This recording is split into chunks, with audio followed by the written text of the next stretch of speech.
Now Jephthah the Gileadite was a mighty warrior, but he was the son of a prostitute. Gilead was the father of Jephthah, and Gilead's wife also bore him sons. And when his wife's sons grew up, they drove Jephthah out and said to him, "You shall not have an inheritance in our father's house, for you are the son of another woman." Then Jephthah fled from his brothers and lived in the land of Tob. And worthless fellows collected around Jephthah and went out with him. After a time the Ammonites made war against Israel. And when the Ammonites made war against Israel, the elders of Gilead went to bring Jephthah from the land of Tob. And they said to Jephthah, "Come and be our leader, that we may fight against the Ammonites." But Jephthah said to the elders of Gilead, "Did you not hate me and drive me out of my father's house? Why have you come to me now when you are in distress?" And the elders of Gilead said to Jephthah, "That is why we have turned to you now, that you may go with us and fight against the Ammonites, and be our head over all the inhabitants of Gilead." Jephthah said to the elders of Gilead, "If you bring me home again to fight against the Ammonites, and the Lord gives them over to me, I will be your head." And the elders of Gilead said to Jephthah, "The Lord will be witness between us, if we do not do as you say." So Jephthah went with the elders of Gilead, and the people made him head and leader over them. And Jephthah spoke all his words before the Lord at Mizpah. Then Jephthah sent messengers to the king of the Ammonites and said, "What do you have against me, that you have come to me to fight against my land?" And the king of the Ammonites answered the messengers of Jephthah, "Because Israel on coming up from Egypt took away my land, from the Arnon to the Jabbok and to the Jordan. Now therefore restore it peaceably."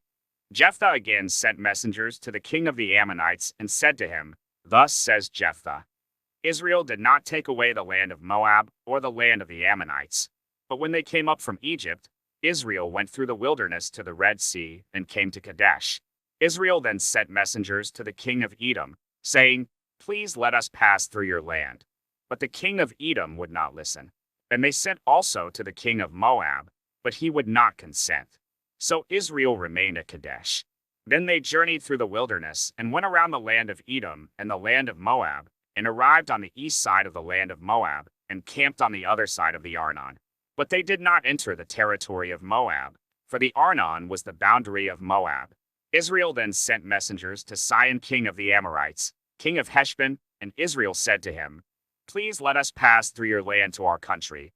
But Sihon did not trust Israel to pass through his territory. So Sihon gathered all his people together and encamped at Jahaz and fought with Israel. And the Lord, the God of Israel, gave Sihon and all his people into the hand of Israel, and they defeated them. So Israel took possession of all the land of the Amorites, who inhabited that country. And they took possession of all the territory of the Amorites from the Arnon to the Jabbok, and from the wilderness to the Jordan. So then the Lord, the God of Israel, dispossessed the Amorites from before his people Israel. And are you to take possession of them? Will you not possess what Chemosh your God gives you to possess? And all that the Lord our God has dispossessed before us, we will possess. Now are you any better than Balak the son of Zippor, king of Moab? Did he ever contend against Israel, or did he ever go to war with them? While Israel lived in Heshbon and its villages, and in Aroer and its villages, and in all the cities that are on the banks of the Arnon, 300 years, why did you not deliver them within that time? I therefore have not sinned against you, and you do me wrong by making war on me. The Lord, the judge, decide this day between the people of Israel and the people of Ammon. But the king of the Ammonites did not listen to the words of Jephthah that he sent to him. Then the Spirit of the Lord was upon Jephthah, and he passed through Gilead and Manasseh and passed on to Mizpah of Gilead. And from Mizpah of Gilead he passed on to the Ammonites.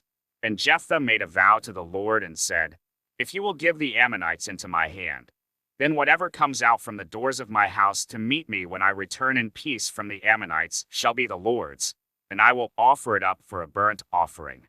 So Jephthah crossed over to the Ammonites to fight against them, and the Lord gave them into his hand. And he struck them from Aroer to the neighborhood of Minnith, 20 cities, and as far as Abel-keramim, with a great blow.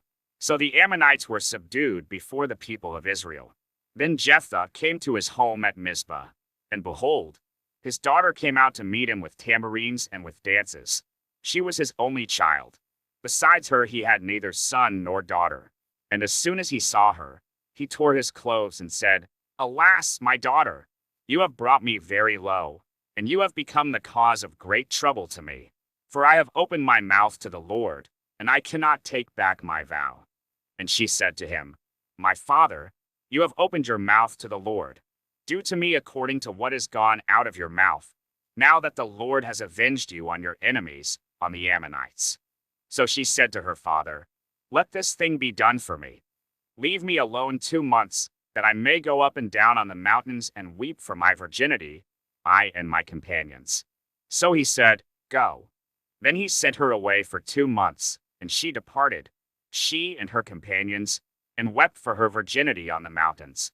And at the end of 2 months, she returned to her father, who did with her according to his vow that he had made. She had never known a man, and it became a custom in Israel that the daughters of Israel went year by year to lament the daughter of Jephthah the Gileadite 4 days in the year.